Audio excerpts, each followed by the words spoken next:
الفراخ دي لها مليون طريقة وطريقة عشان تعملي الفراخ بالطريقة الحلوة اللي أنا عملتها بيها دي. لها طرق كتيرة جدا. الطريقة اللي أنا عملت بيها الفراخ دي طريقة سهلة جدا وبسيطة ومش هتبطلي تعمليها من حلاوة الفراخ وجمال الفراخ. طلعت ازاي أو طالعة معاكي وجايبة النتيجة دي اللي هتبهري كل الناس اللي حواليكي بيها لو عندك عزومة وحابة تغيري في شكل الفراخ أو في شكل التقديم بتاعك. مش مهم انا عملت الفراخ ازاي، المهم ان انت داخله المطبخ بتعملي حاجه لحد انت بتحبيه او لناس انت بتحبيهم، وداخله المطبخ كحب في المطبخ كشغل مطبخ مش اكتر، فهتطلعي احلى ما عندك. ندخل بقى على الفيديو ونشوف احنا عملنا الفراخ القمر دي ازاي. اللهم صل وسلم وبارك عليك يا حبيبي يا شفيعي يا خير خلق الله. انا عندي الصينيه بتاعتي. انا عملتها من البدايه صينيه بتدخل الفرن من البدايه لان هحتاج ادخلها الفرن تاخد لون معايا او تتلون معايا بس مش اكتر. انا جبت مكعب من الزبده او مكعبين، عليهم حبه زيت بسيطين. طبعا الماده الدهنيه بترجع ليكي انت. عليها بصله متقطعه جوليان او مكعبات زي ما انا عاملاها كده، التقطيعه برضو ترجع لك انت. انا كنت حابه البصله بتاعتي مكعبات كده وحطيتها مكعبات في الماده الدهنيه بتاعتي. انا حطيت قطعه من الزبده على حبه زيت. بدات بقى ان انا عايزه البصل معايا في الوصفه دي يلون. انا عايزه اديله لون عشان اطلع الصوص بتاعي اللي هعمله من الفراخ او البهريز بتاعي يكون لونه اللون البني المتكرمل او داخل على اللون الاحمرار كده. طبعا عندي تلات اربع خمس زي ما انت حابه فصوص التوم بتاعتك تكون قد ايه. انا عملت حوالي 7 فصوص من التوم، نزلت بيهم كده اشم ريحه التوم مع البصله. الريحه تطلع كده خلاص وتفحفح لي في المكان. ابتدي بقى ان انا ايه، انزل بقى ايه عندي اللي هو الفلفل المتقطع.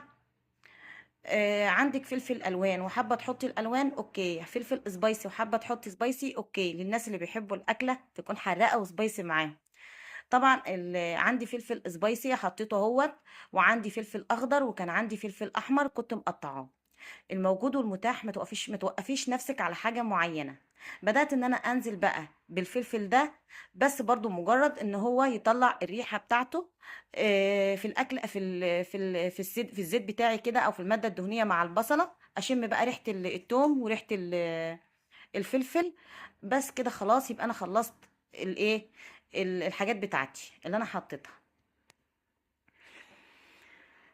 نصلي بقى على الرسول. اللهم صل وسلم وبارك عليك يا حبيبي يا شفيعي يا خير خلق الله. بدأت بقى الفراخ بتاعتي مغسولة ومنقوعة في المحلول الملحي اللي أنا دايما معوداكوا عليه، ملح وليمون ورق لورو. بنقع فيها الفراخ لمدة ساعة كده. طبعا دي بتشتال منها الزفارة أو بتشتال منها أي حاجة. بعد كده بعد ما غسلتها بشتلها بقى من المحلول الملحي بتاعي ده، وهي ناشفة كده وقمر كده. بديلها صدمة على مع الحاجات أو المكونات اللي أنا حطاها. مع ايه بقى؟ حطيت بقى ايه الكاري، ديت البهار بتاع الكاري وفلفل اسمر. رشيت عليها كمان فلفل اسمر، وكمان الملح زي ما انت حابه الملح بتاعك حطيه. كان عنده ورق لورو، حطيت منها ورقتين. بعد كده انزل بقى ايه بالملح بتاعي زي ما تحبي تملحيها ملحيها. عندي الليمون اللي هو الناشف اللومي حطي واحده، ما عندكيش خلاص مش مشكله ما نحطش، هتطلع نفس النتيجه معايا.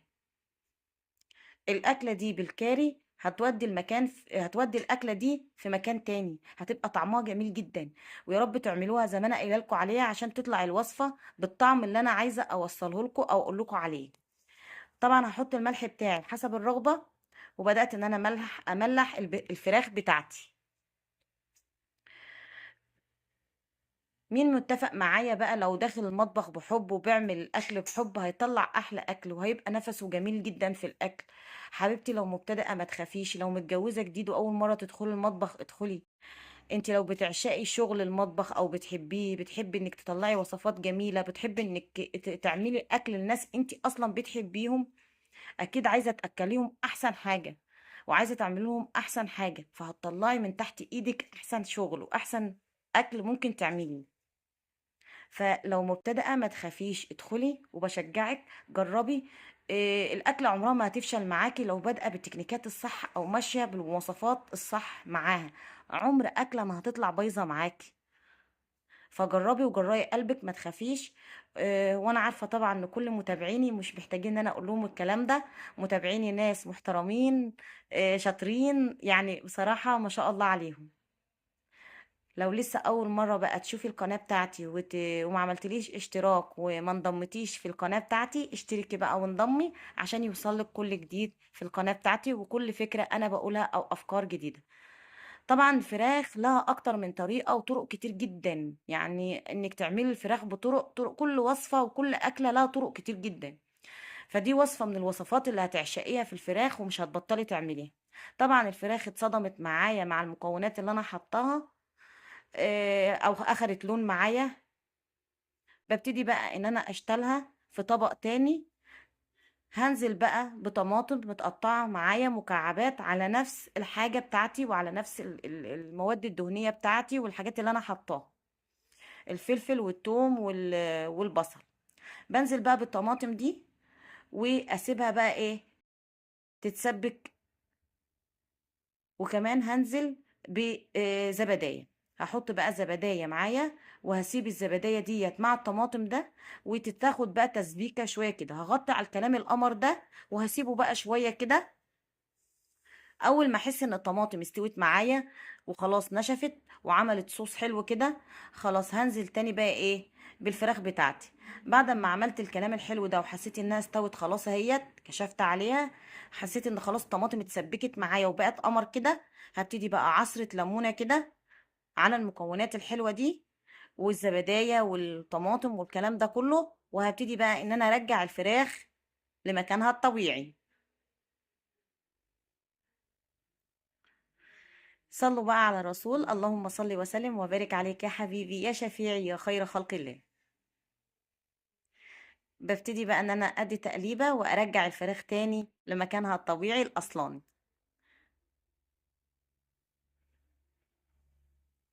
انا كده بدات ان انا ارجع الفراخ اهوت مكانها في نفس التسبيكه بتاعتي ونفس البهار بتاعي والحاجات بتاعتي عشان الفراخ بقى تكمل السوا بتاعها، لان هي الفراخ ما استوتش لسه. هي بس خدت صدمه معايا، انا مش اكتر ولا اقل، اديت لها صدمه بس. فانا هرجع الفراخ بقى مكانها في الصينيه تاني، وهزود بقى كوبايه ميه كمان، وهسيبها بقى تستوي، تاخد براحتها خالص وتستوي براحتها خالص. ده الصوص اللي نازل منها او البهريس اللي نازل منها برجعه تاني في الصينيه، ما ترميش منها اي حاجه. ببتدي بقى كوبايه ميه او نص كوبايه ميه تبع ما انت حاطه الفراخ بتاعتك. يا دوبك الفراخ بس تتغطى كده بالميه او يبقى اقل من التغطيه كمان. انا عايزه الصوص يبقى ناشف، مش عايزاها تبقى فراخ، يعني مش عايزه الميه تبقى او الصوص بتاعها يبقى مي معايا، انا عايزاها صوص يعني ناشف. شوفي قدري كده المقدار لما يستوي الصوص بتاعك هيبقى على ايه. تمام كده. ببتدي بقى ان انا اقلب الكلام ده واغطي النار واسيبها بقى تستوي. احس انها استوت، ادخلها بقى الرف الوسطاني واولع الشبكه بتاعه الفرن واديلها بس اللون بتاعها. الصوص كده نشف وما شاء الله لا قوه الا بالله. انا المعلقه بحطها في الفراخ كده بتاعتي، خلاص بتنزل معايا كده، دليل ان الفراخ استوت سوى تام. انا بس هديها لون مش اكتر ولا اقل تحت الشوايه بس. وكده الفراخ هتبقى خلصت معايا وشاربه من الصوص بتاعها الطبيعي القمر وشاربه من كل حاجه. ازيكم عاملين ايه؟ ازيكم عاملين ايه؟ الوصفة بتاعتنا الوصفة بتاعتنا جربوها مش هتندوي. قولهم ان الفراخ كان طعمها يامي. الفراخ كان طعمها يمي يمي يمي. شايفين الشكل، شايفين الحلاوه، شايفين الطعم، شايفين الصوص بقى وانا بحطه على الرز، ده بكفايه لوحده. كان ايه رايك يا دو فيها؟ كان طعمها يمي يمي يمي. والله جربوها مش هتبطلوا تعتمدوها في كل وصفاتكم ان شاء الله باذن الله. واللي ما عملش اشتراك بقى يعمل لنا ايه يا دو؟ ومتنسوش تعملوا لايك واشتراك